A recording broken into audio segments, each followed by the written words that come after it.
Rice आणि चपाती या दोघांमधलं कुठलं लंचला आणि कुठलं डिनरला खायला पाहिजे, हा तुम्हाला पण प्रश्न पडतो का? तर हा व्हिडिओ नक्की बघा. तर बघा, पहिली गोष्ट म्हणजे राईस हे तुमचं हाय ग्लायसेमिक फूड आहे. म्हणजेच काय की राईस तुम्ही खाल्ल्यानंतर त्याचं एनर्जीमध्ये रूपांतर पटकन होतं, पटकन डायजेशन होतं. म्हणून राईस कधी पण हे लंचला खाल्लं पाहिजे. त्याच्याच अगेन्स्ट चपातीचं लो ग्लायसेमिक इंडेक्स असल्यामुळे आणि जास्त फायबर असल्यामुळे चपाती हळू डायजेस्ट होते आणि त्याचं एनर्जीमध्ये रूपांतर पटकन होत नाही.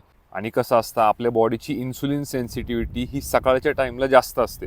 त्यामुळे तुम्ही जरी हाय ग्लायसेमिक फूड इंडेक्सवाले फूड्स खाल्ले, म्हणजेच काय की राईस खाल्ला, तरी पण तुमचं ते कार्बोहायड्रेट्सचं फॅटमध्ये रूपांतर होण्याचे चान्सेस खूप कमी असतात. ह्याच्याच अगेन्स्ट चपाती तुम्ही जर संध्याकाळी खाल्ली, त्याचं तसं पण फॅटमध्ये काही रूपांतर होणार नाही, कारण की त्याचा as it is G I index low आहे. आणि फॅट लॉससाठी तर एनी टाईम प्रेफरेबल असं आहे की तुम्ही सकाळी राईस खाल्लं पाहिजे आणि संध्याकाळी चपाती. त्यामुळे नेक्स्ट टाईम तुमच्या मनात जर हा प्रश्न पडला की मी राईस कधी खाल्लं पाहिजे आणि चपाती कधी खाल्ली पाहिजे, तर हा व्हिडिओ नक्की रेफर करा.